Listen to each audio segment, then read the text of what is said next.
Hello friends, bright learning के YouTube channel में आप सभी का स्वागत है। जी हाँ फ्रेंड्स, आज हम देखेंगे कि आप ई वे बिल कैसे बना सकते हैं। ई वे बिल बनाने के लिए सबसे पहले आपको गूगल के अंदर लिखना है ई वे बिल और एंटर प्रेस करना है।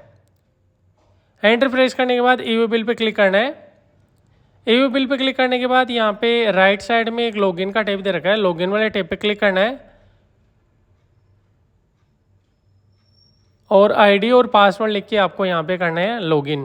तो सबसे पहले आईडी लिखेंगे, यूजर नेम, उसके बाद पासवर्ड, कैप्चा कोड और लॉगिन वाले टैब पे क्लिक कर देंगे। लॉगिन वाले टैब पे क्लिक करने के बाद यहाँ पे जो होम पेज है ई वे बिल का, वो होम पेज यहाँ पे ओपन हो गया है। यहाँ पे इसको हम ओके कर देंगे। सबसे पहले आपको ई वे बिल पे क्लिक करना है और यहाँ पे लिखा हुआ है जनरेट न्यू पे आपको क्लिक करना है। ये ई वे बिल जो बनाएंगे उसका प्रोसेस है और यहाँ पे हमने एक इनवॉइस बना रखा है, उस इनवॉइस का ई वे बिल बनाएंगे। तो इस सेलर पार्टी यहाँ पे RKS फैब्रिकेशंस है और AVI क्लॉथ यहाँ पे जिसको सेल करें वो पार्टी है।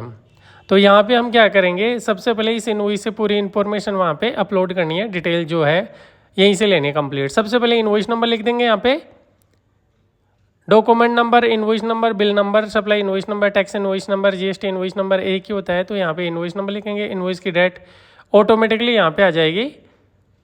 अगर मान लो पहले का इनवॉइस है तो हो सकता है कि यहाँ डेट पहले की आ जाए, तो यहाँ पहले की डेट है तो आप पहले की डेट कर सकते हैं, अदरवाइज सेम डेट यहाँ पे आ जाएगी। बिल फ्रॉम में जहाँ से माल जा रहा है तो यहाँ पे अपनी फर्म का नेम आ गया, मतलब जो सेल करने वाली पार्टी है उसका आएगा जिसका आप ये बिल बना रहे हो। और बिल टू का मतलब होता है जिसको आप सेल कर रहे हो, उस पार्टी की डिटेल यहाँ पे आएगी, जिसमें सबसे पहले उस पार्टी के GST नंबर लिखना है।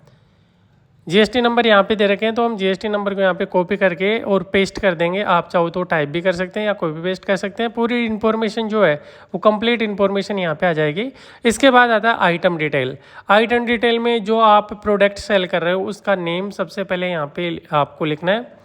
नेम लिखने के बाद यहाँ पे डिस्क्रिप्शन दे रखा है, अगर इसका कुछ डिस्क्रिप्शन लिखना चाहो तो लिख सकते हो। इसके बाद इसके HSN कोड लिखने हैं और HSN कोड लिखने के बाद जो क्वान्टिटी है वो क्वान्टिटी यहाँ पे लिखनी है। तो हमने HSN कोड लिख दिया। इसके बाद हमने यहाँ पे क्वांटिटी लिख दी। क्वांटिटी लिखने के बाद यहाँ पे नेक्स्ट जो आता है वो यूनिट आता है। यूनिट आपकी क्वांटिटी किस में है, KG है, पीस है, मीटर है, लीटर है, जो भी है वो यहाँ पे लेना है। टैक्सेबल वैल्यू जो है वो यहाँ पे लेनी है। तो 1,37,200 रुपये हमारी टैक्सेबल वैल्यू है, हम यहाँ पे टैक्सेबल वैल्यू लिख देंगे।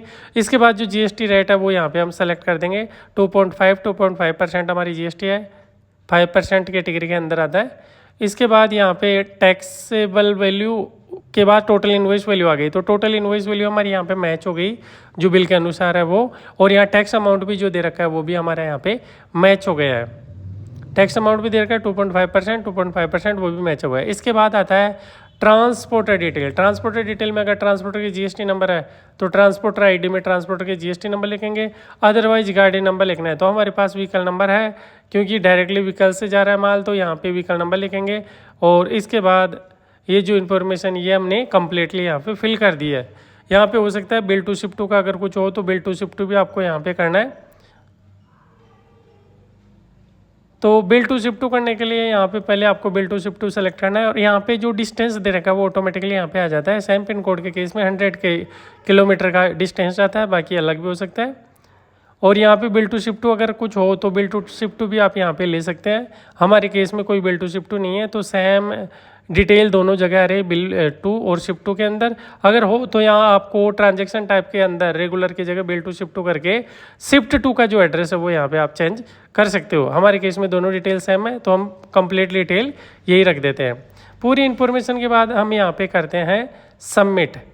तो जैसे आपने कंप्लीटली इन्फॉर्मेशन चेक करनी है उसके बाद आपको करना है यहाँ पे सबमिट। सबमिट करने के बाद हमारा ई वे बिल जो है जनरेट हो गया। ई वे बिल जनरेट होने के बाद यहाँ पे जो डिटेल्स है वो यहाँ पे शो हो रही है। तो इस प्रकार से आप ई वे बिल जनरेट कर सकते हो। कैसा लगा वीडियो अच्छा लगा तो लाइक करें, चैनल को सब्सक्राइब करें। Thank you for watching, bye bye. बने रहिए ऐसे वीडियो देखने के लिए हमारे चैनल पर।